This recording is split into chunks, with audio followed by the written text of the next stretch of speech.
Ladies and gentlemen, get ready for an extraordinary episode as we welcome a true master of storytelling, a filmmaker who captures the essence of human experience like no other. Our next guest is not only a writer and filmmaker, but a true adventurer, and dare I say, a Renaissance man whose stories have taken him across continents and cultures, painting the world with his narratives.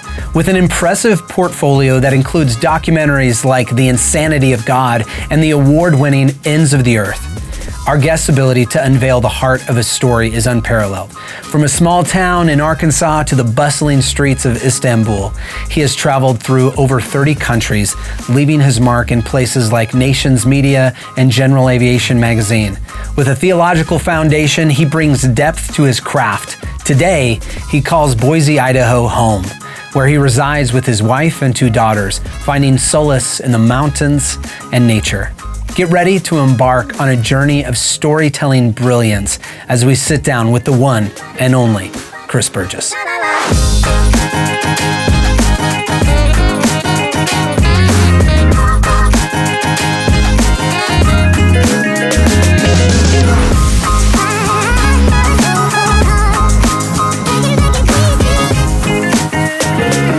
Chris Burgess, thanks for being with me today. Excited to be here. This is awesome. Thanks, so man. Cool. Yeah.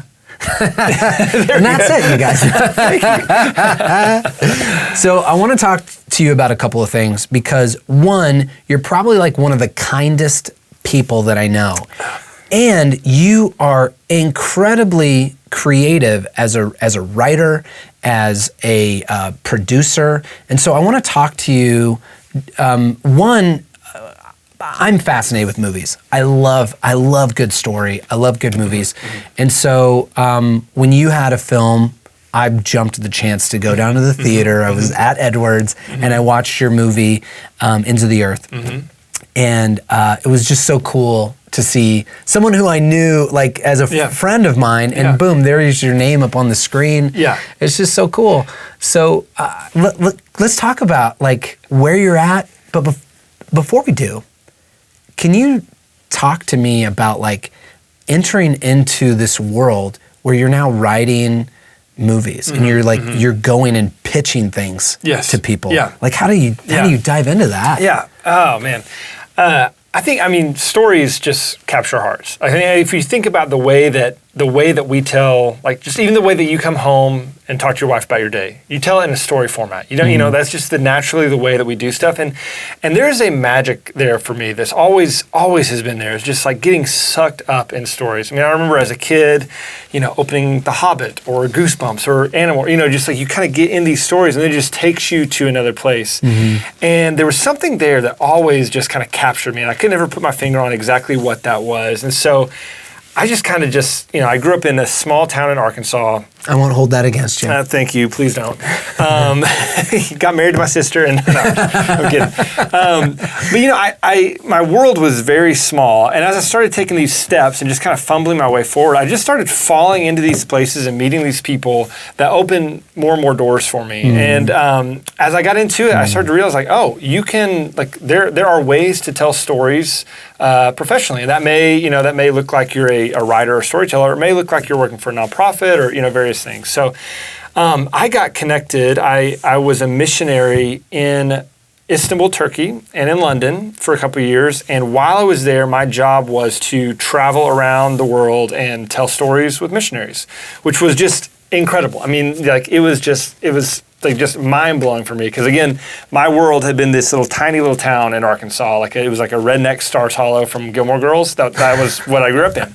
And now all of a sudden I'm seeing Turkey and Afghanistan and, all these, like London and, all these things that just were blowing my mind.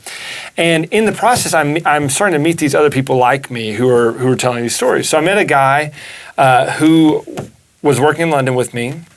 And he was from Nashville, and he was kind of in this space. And most of the storytelling I was familiar with was like you tell a story on paper.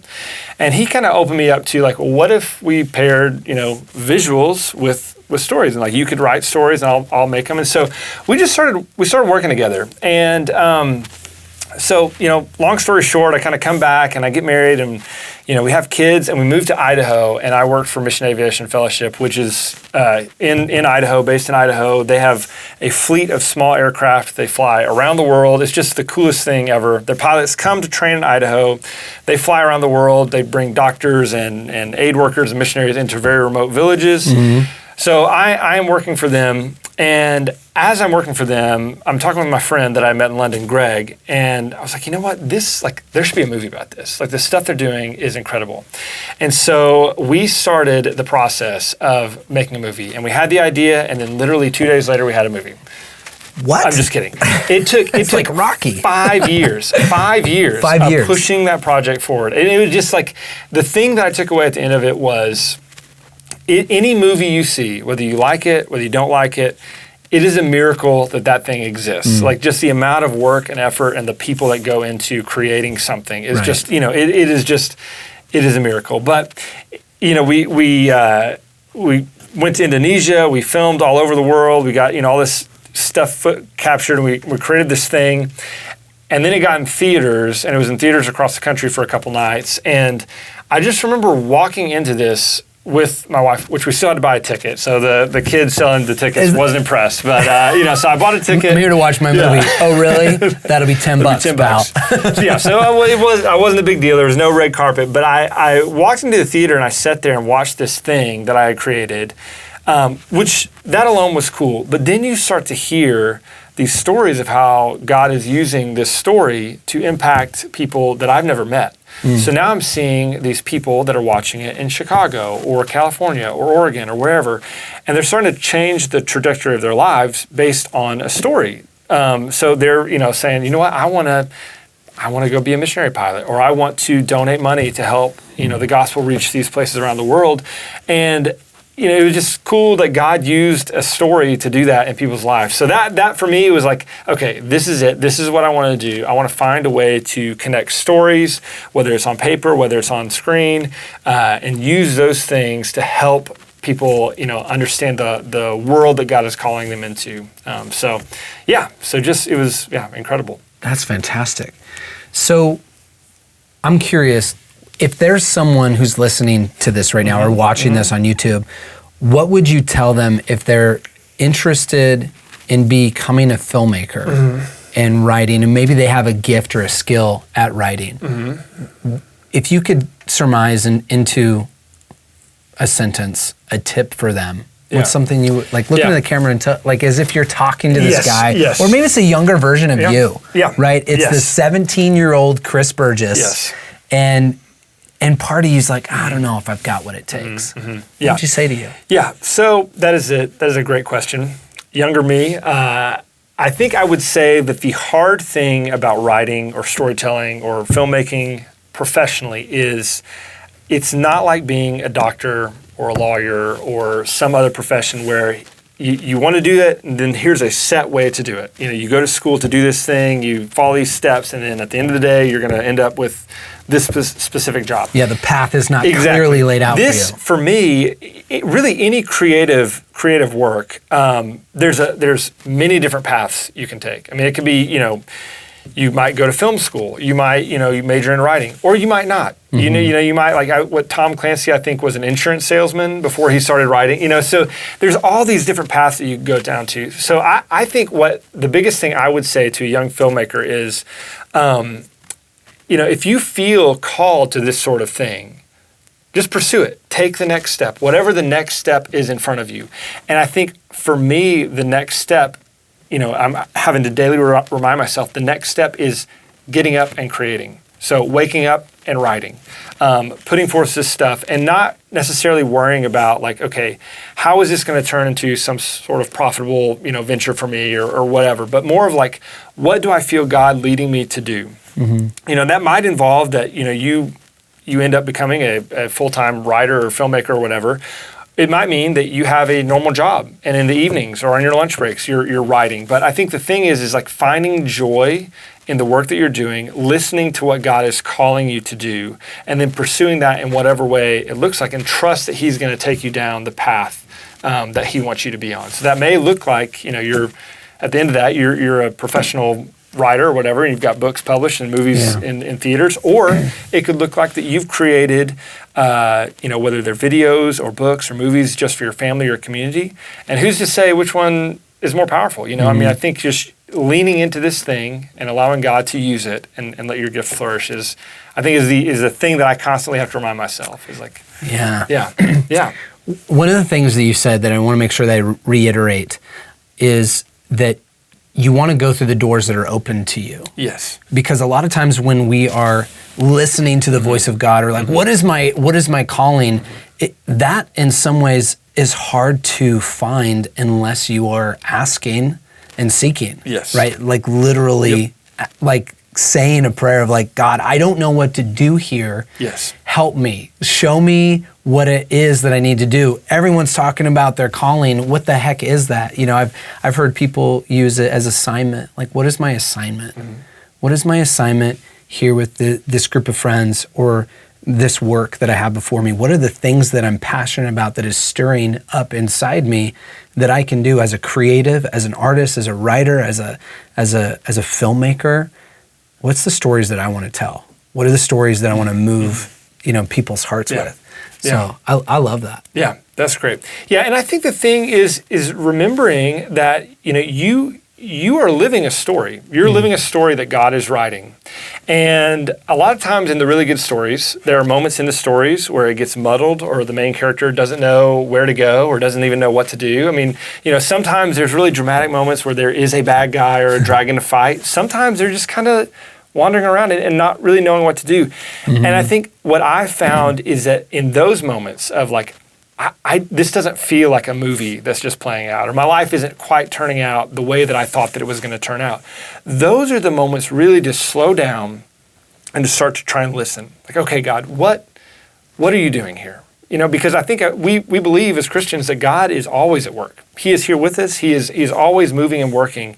And part of being a storyteller is learning how to listen to what God is doing. Listen to the story that He's telling and figure out how do I lean into that, and then how do I take and tell the story that He's given me. So that's what I kind of try and just remind myself in those moments of just kind of those moments of panic. It's like, okay, I'm lost, or I'm off script, or I'm whatever. Is like, actually there is a script. It's being written for me, and it's my job to open my eyes, to lean in, to listen to what God is doing around me. So yeah.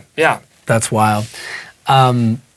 It's funny. I talk a lot about like the script and in planning, and at times things when life doesn't go according to the script, or you have to respond off the cuff. Like you have to respond in the moment and get back to where you're going. It's kind of like your GPS, where you take a wrong turn, boop, boop, rerouting. Yeah. Because to your point, there is a destination for all of us that we're going to. And if we steer off the wrong, if we have a GPS that's going, you know what I mean? We got to trust it to guide us back on track. Otherwise, we're going to end up in the woods somewhere. Exactly. And that's where I think, creativity, and you know this, and through our friendship, this is something that I'm kind of finding just watching you and the way that you have operated is like, it's easy to look at creativity and think like, okay, this is just a blank canvas. Just, anything is possible. You can go do anything and my day can look like whatever I want it to look like.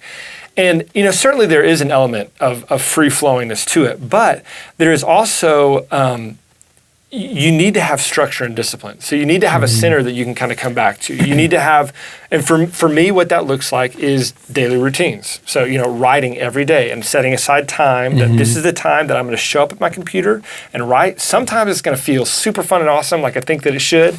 Sometimes it's going to feel like work.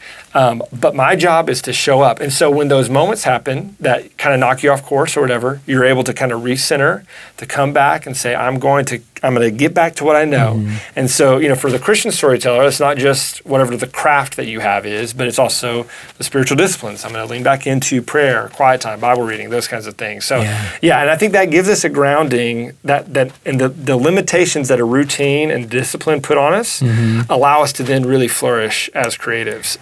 But yeah. That's great. Chris, I love that. It's consistency compounds. Yes. And so when we go off kilter, when we're not feeling it, you're talking about you still show up. Yeah. Because it might be in those moments of being consistent and showing up, even though you don't feel like it. This is the practice and the promise that you're keeping to yourself. This is the life that I'm living. This is what I'm in. This is what I've intended to do. Yes. And so I'm going to go for it and do it, even though I don't feel like it. You look at that consistency, and the moments you didn't feel like it have still created this longevity that now it's something that could be a body of work. Exactly. Yeah. Exactly. There was, I had a moment this summer where one of the things I was tasking myself with was to do something called the morning pages, which comes from The Artist's Way, where every morning you wake up and you write, you freehand write 3 pages. And the idea is that you're just letting ideas flow, and then that kind of just gets you unblocked creatively. Yeah, and you start like the first thing when you wake up, so there's not a lot of stuff in your mind. Yeah. And so and the idea is like you're writing anything, just whatever. And so I'm sitting there every morning just kind of groggily with my coffee next to me, just writing. And I'm like, what am I doing? Like, this is just gibberish. Like this, I hope when I die, my daughters don't find these because they're gonna be like, my dad was crazy. Well, in The Artist's Way, she asks you later, one of your assignments is to go back and read what you've been writing. And I remember just that really kind of freaking me out a little bit. It's like, I don't want to do this. But going back and reading every day and kind of reading through this stuff, I was a little surprised, like, oh, even the days that I didn't feel like I was doing anything, there was progress that was happening. And actually this was better than I thought it was. And that often I find that when I write or when I work on these projects is like, there might be a day where you kind of show up and you just feel like I'm just checking boxes. But as you kind of compound that and you're doing that every day and you're just checking the boxes, you're doing what you're doing, your skills at doing that get better and better and better. And then when you go back and look and you're like, oh, actually, there's some gold here that I can, I might need to dust it off and uncover it a little bit, but there's something here. And that particularly, I think, for a longer tail project like a feature film is important because it takes a long time to work on these projects or writing a book or whatever it is. Like, it takes a long time, and that consistency of just showing up is so important to get those kind of projects done. Chris, are you a basketball fan? Oh, yes, I am. Okay. Yes. So there's a story of Michael Jordan where they call it, I think, the flu game. Yes. Right? Utah Jazz, was it? I think it was against the Utah Jazz. Yeah. Apparently, he actually had food poisoning. Yes. Right? Someone delivered a pizza, Yes. and he ate it, and apparently it was like he was sick. Yes. Right? But he showed up and played the game anyways. Oh, yeah. Jordan, absolute food poisoned, sick like he's got the flu, is better than one of the guys on the bench who's like healthy, ready to go, because of his consistency of showing up, whether he felt like it or not. So when he does not feel like playing the game of basketball, he'd rather be laying on the couch watching TV or just sleeping.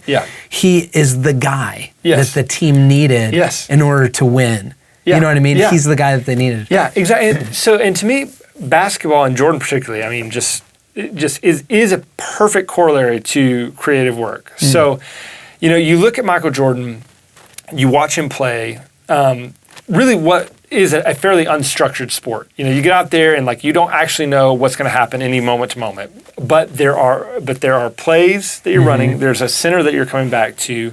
But you watch somebody. No pun intended. Yeah, that's right. Which is the way the big game should be played. I don't like all the threes. But there is this watching somebody like Jordan. You watch him, and there was this like freedom of like just this creative movement where he's jumping in the air, he's moving his body in a certain way, he's putting the ball in the basket, whatever. And you watch that, and you're like, oh my goodness! Even when you're sick, how are you so free to be this creative on the court? Well, the reason that he's that free to be that creative on the court is because he's limited himself in other ways. So he's not free to every day do exactly what he wants to. He has to show up every morning at 4 a.m, do his workout, train his body. The reason he's free to do that is because of the routine and the showing up that he's put years into. And so that for me is just something that's like a consistent reminder. If I want to be free to write the great next American novel or create, impactful stories that really like shape somebody, that freedom comes at a cost of showing up every day and doing my work and being grounded, being centered. So it's amazing how in order to be the most free person, you have to actually be incredibly disciplined with yourself. Exactly. Yeah. Like he's not free just to eat gummy bears all day. Right. Like, you know, he's not free to watch Netflix every night, but he's free to, you know, So, Chris, I'd love to talk about like what project you're working on right now. I know you have this. You started this thing called Aspire. Yes. Right. Yeah. For artists. I love being a part of it and attending and even with the creative space, our venue in Garden City, Idaho, to be able to host these kind of events. Would you mind sharing what is Aspire and why are you doing it? Mm-hmm. Yeah. So Aspire is a creative community that I started last year. And it was birthed out of this just really the sense of loneliness. Like I kind of I made it to have friends. You know what I mean? Like like loneliness as an artist or as a human, or maybe a bit of both. As an artist, particularly, and I think particularly in a place like Boise. And so listeners may be all over, but I think probably if you're not in a place like Nashville or LA or New York, probably there's this sense of like I'm missing something. Like if I really for my career to take off, or my art or my craft or whatever I'm working on to really take off, I need to pick up and move to one of these hubs of creativity or whatever. And I started finding, I was having these conversations with people, where I started trying to describe what it is I'm doing, and they're like, I'm an architect, or I'm a financial advisor, or whatever. And I started getting really self-conscious about like, okay, I'm going down to my basement every day and like I'm playing, I'm just doing this like, kind of creative thing that's not a real job or whatever. And it started kind of to wear on me of like, okay, I really feel called to this. And I have a story about kind of how I made that transition here in a second, but I really feel called to this, but I feel all alone.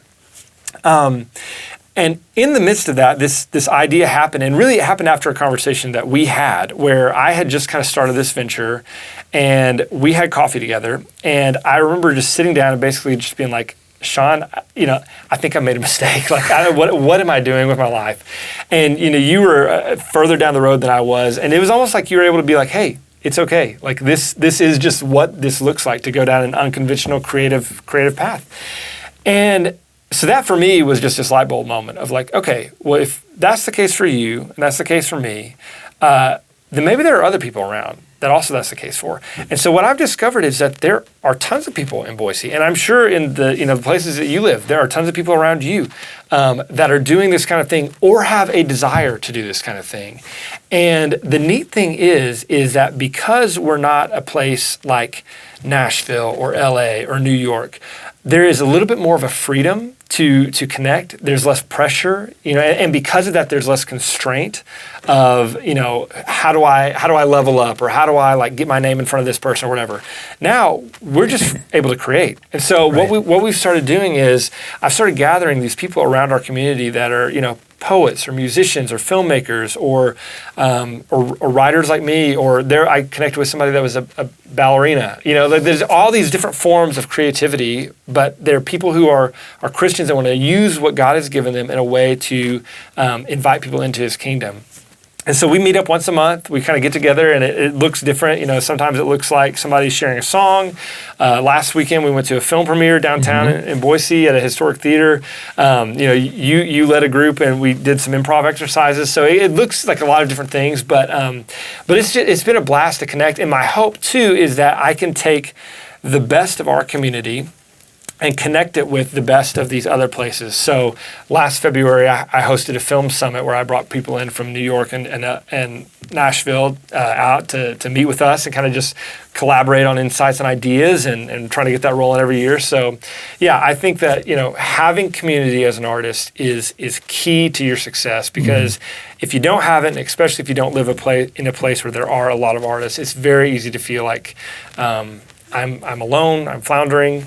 And which to me is exactly what the enemy wants you to feel, because I feel like as an artist, I mean, it is one of the highest vocational callings I think you can have, because you're using, creativity. God created us to create, and you're using creativity to paint new worlds for people, to invite them to step into the story. There's a quote that Eugene Peterson, who wrote The Message, and if you only know Eugene Peterson from The Message, you're missing out. He is a phenomenal storyteller. But he says it is significant that Jesus doesn't present the gospel to us in bulleted points or maxims, but in a story. Yeah. And I think that to me just sunk in. Jesus was a storyteller.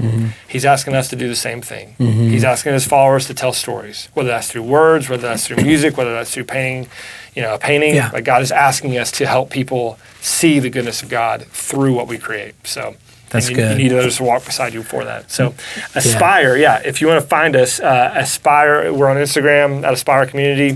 Yeah, we'd love to get connected if you're in the area, or if not, still would love to connect with you. So. Yeah, we'll leave the description and the link as well, so that's people great. can connect with you. Yeah.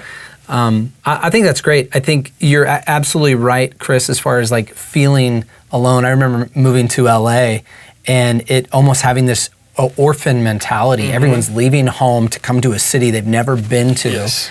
And that's what really connected me with improv, is like after an improv class that I did, I was like, hey, I know LA's a tough place. If you guys want to circle up and pray for each other, we're going to do that in a minute. Yes. And people who are not like, didn't grow up as Christians or whatever would circle up for prayer because they were like, I'm looking for a place to belong. Yes. People want to be known. They want to belong. They want to be loved, right? Yeah. So We need to be each able, other. we need each other. Yeah. We need each other. And even for people that are on their journey of discovering where they are in this grand kingdom of God, like art has this really interesting place for them to discover more about themselves in the story of God, and discovering the story that's being written, their own story as they move forward. Exactly. And I think the thing that is exciting to me is that we're beginning to see kind of glimmers of this. So, there was a moment in time, if you go back centuries, where when I would say like Christian art or whatever, people wouldn't roll their eyes. Right. Now it almost feels a little like that. It's like, oh, it's a Christian movie, or it's Christian, it's a Christian music or whatever. But I think the thing is that that's changing. Like that's changing some. My wife and I just watched Jesus Revolution the other night. Incredible. It's great. And I think those kinds of things are starting to open the door. And I don't want to narrow it too much to like this is a Christian thing, because I think God can use all stories to show who he is. But it is encouraging to me to kind of see that there's something bubbling along where there are people who are coming up and the quality of what we're seeing is getting better and better. So it's exciting. I saw an interview with the gentleman who played Chuck Smith, who is Fraser Crane. Kelsey Grammer. Kelsey Grammer, thank you. Yeah. So Kelsey Grammer is on these shows being moved emotionally, like to tears. Yes. Talking about and he grew up, I think, in the Christian Science realm, and he talks about like how this movie, his wife said to him, "This is your greatest work." Oh yeah. The Jesus Revolution. It's wild how moved and how proud he is of this movie. To your point of like he's on a journey too. So I thought that's a great movie, and to your point, it's a great movie regardless of the fact that it's a quote unquote Christian movie, right? Yeah, exactly. Yeah. You said you had a story earlier that you wanted to share. Yes, yeah. So I, kind of my journey to my journey to getting where, because I had a job at one point. I had a job. You had a job that was not like, I'm going to be an artist and sit down at the computer. Yeah, you literally I was showing up at a desk, 8 in the morning every morning, and that job was wonderful. I was working for a nonprofit for Mission Aviation Fellowship, and I was there for about 9 years, and really legitimately loved every minute of it. I mean, it was a great organization. My job, involved creativity. As we started to go, kind of go through that, I just had this sense of like God stirring in my heart a little bit, something of like, okay, there's something else out there for me. And that was really frustrating because I didn't hate my job. Like I think if I had been showing up and like this job is the worst, it would have been so much easier to be like, okay, God, you're asking me to step into this thing. But I really was struggling because it's like I feel guilty because I'm feeling like God is calling me to something else, but I really like the work I'm doing and it's good work. So you're like tormented. Exactly. Like this is a good job, great people that I work with. Exactly. What is this? Exactly. Yes. Yeah. And what the calling was for me was really this sense of like I want to write and to tell longer form stories, whether it's on screen or whatever. And I got to do that. My last project at MAF was Ends of the Earth. And so I kind of knew that once that project was over, it probably wasn't going to be like a repeat thing. MAF wasn't going to turn into a film production company and, this kind of thing. But I was on a shoot for that project in Alaska. And we were in Bethel, Alaska, which is not the pretty part of Alaska. It's just like a flat, there's just nothing out there. It's like ice road truckers kind of, that kind of stuff. The warmest it got while we were there was 12 degrees. So we were there, 12 degrees below zero. So not just 12. It was like you'd walk outside and just feel your eyes like start to freeze.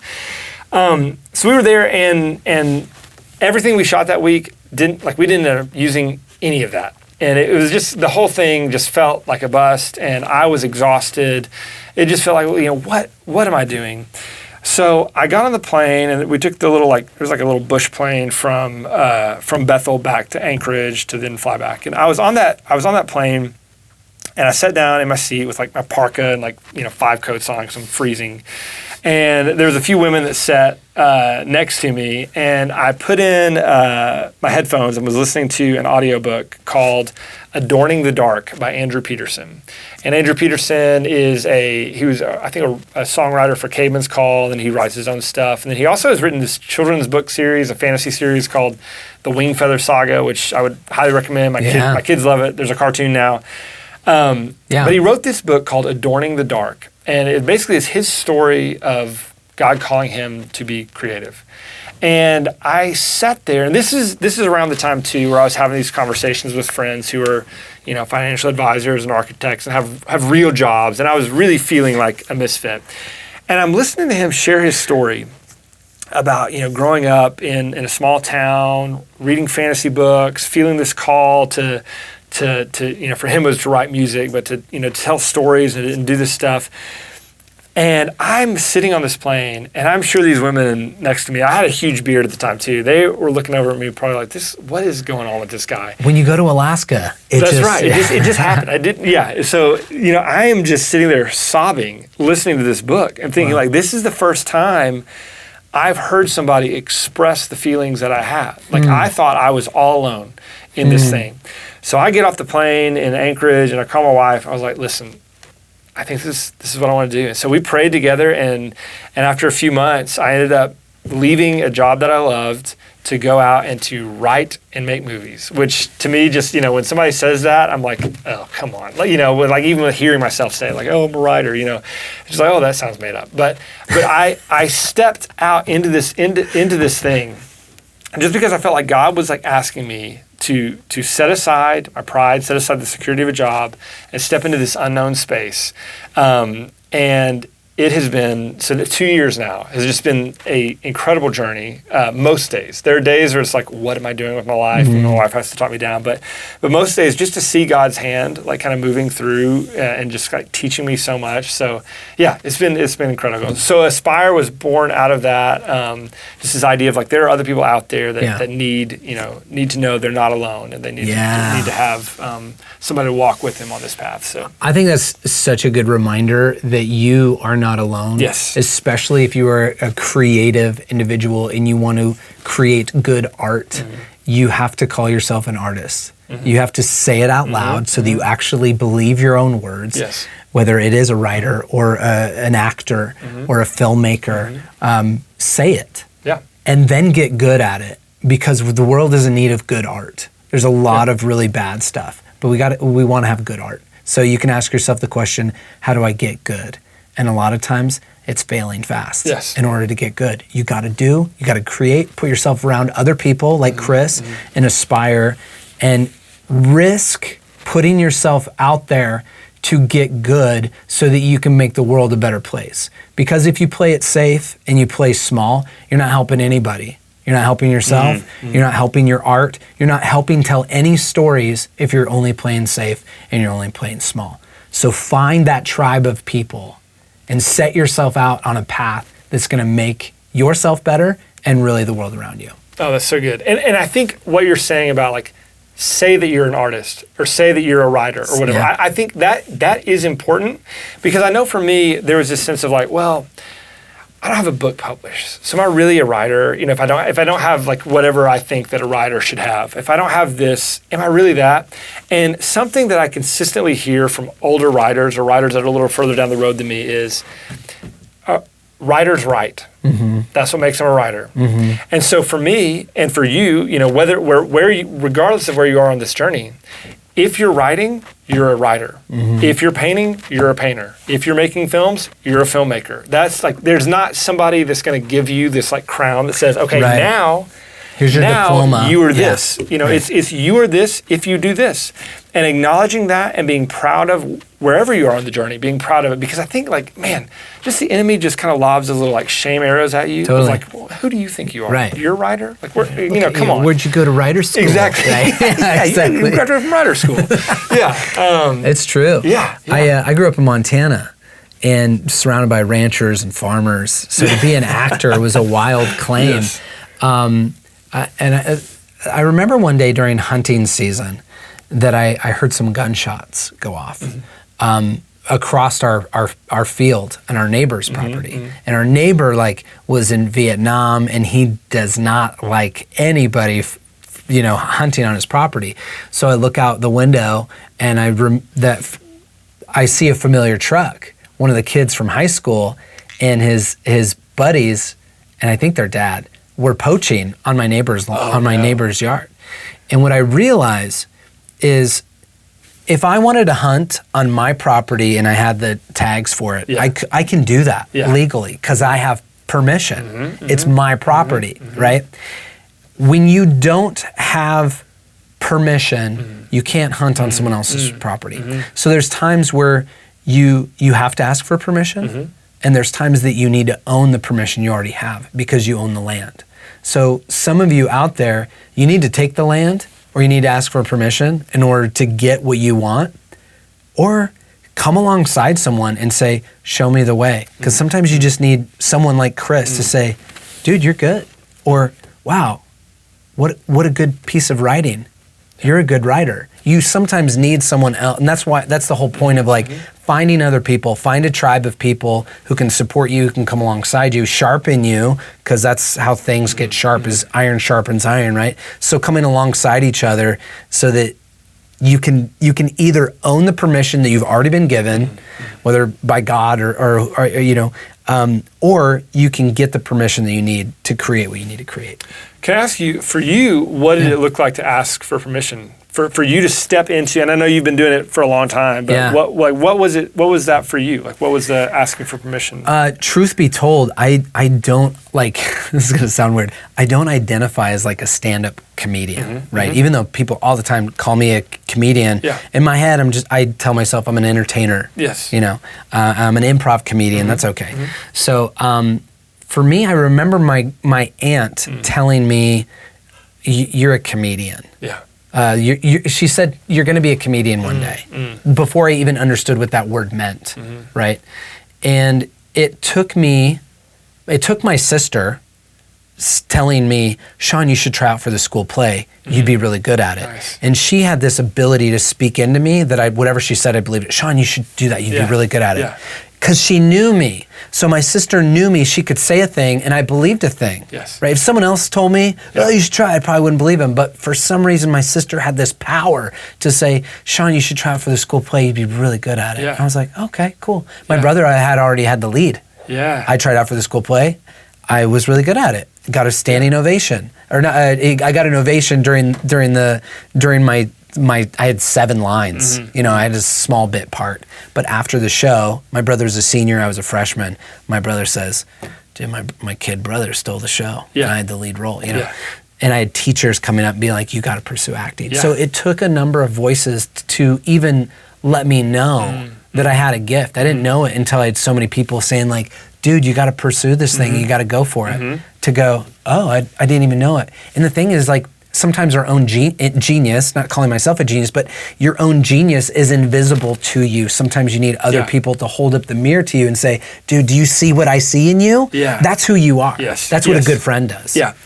Do you have problems believing them sometimes. Like if they're like, hey, you're good at this, like, you know, and it'd be like, oh, well, you're just saying that because you're my sister or you're my friend or you're, you know, whatever. Like you have to say that. Like, because I know for me, like, you know, my wife or my mom or, you know, other people would like tell me like, Chris, I really enjoy your writing. And there's like this little thing chirping in the back of my head of like, I mean, you're just saying that because, you know, you have to, you know, and I don't know that, I don't know if maybe you struggle with that as well. But I have, I don't anymore. Yeah. I don't know if it's either my own ego or whatever. It's almost a problem for me. Yeah. To where I'm like, I'm pretty good at it. Yeah. You know, I'm like, I get it. Yeah. And so there's certain things I'm trying to think of like, okay, this is one thing. Someone hired me to direct a short film. And I was like, ooh, direct? Now that, I hadn't taken on that. I didn't have permission for the field yet, is what I felt like. Yeah. So I had done some co-directing before, and I've done, you know, things here and there. So that was a part where I had heard the voices. Where I was like, you're not really a director, are you? You know what I mean? You're kind of playing director. You're kind of acting like you're a director, aren't you? So, but I directed it. Yeah. I did it. Exactly. And now I can say I'm a director. You know what I mean? And the more that I do, the more, that's where confidence comes from, is by doing, right?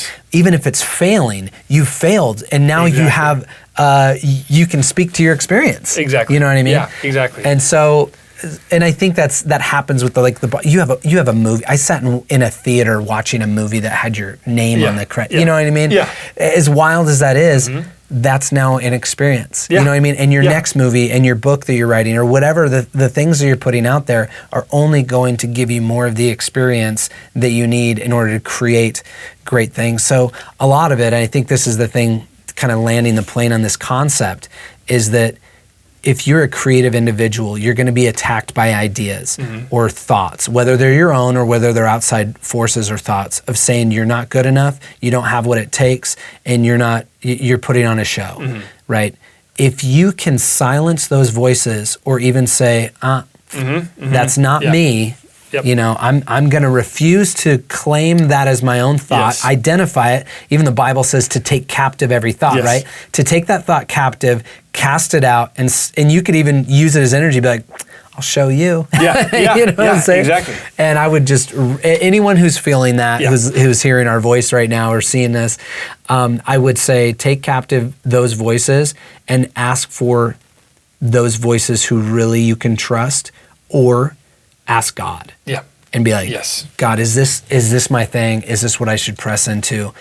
And fail gloriously. You know, if you don't know what to do and you're not getting a yes or a no, go forward, do something, crash along the way, give yourself permission to do it, because you at least learned something. You at least did something valuable by learning and failing. Fail gloriously, get back up on your feet, and do something bold again. Yes, yeah. There's I think a book title is called "We Make the Road by Walking." Nice. And that's how you move forward. And I think too, kind of going back to this idea of like, you know, the story that God is writing for us. You know, I think a lot of the times we get to these places and God has given us these gifts. He's equipped us to do this stuff, and He wants us to go and to do something with Him. Yeah. And I think the thing that we miss is like we can become paralyzed of like, okay, I'm here, and which way, God, what direction do you want me to go? And we don't hear like a bolt from heaven just saying, like a voice from heaven just saying, just do this. But really God's like, what do you want to do? Like, I'm going to be with you. Like, you've got what you need. Go forward. You have permission. So, well, I think that's a great place to just remind us all that God has this innate way of bringing things back around. If it's not good, it's not the end. And I just want Chris and I, may we both just encourage you to create, to go out there and do some really cool stuff. Please. So we need you. We need you. I mean, honestly, I think that's what we need. And that may be what you need to hear, is that the world needs you to create what God has given you to create. Love it. Yeah. Chris, man, thanks so much for being on the podcast. Yeah, so Appreciate great. It. Yeah. And thank you for joining us. If you enjoyed this, please like and subscribe. Also, share this with at least one friend that you feel like, man, they're an artist, they're a creative, they could really get something from this podcast with Chris and I. So please share this. The more this message gets out to other people, the more you are helping us impact the world and make it a better place. So thank you again for tuning in to Off the Cuff, and we'll see you next time.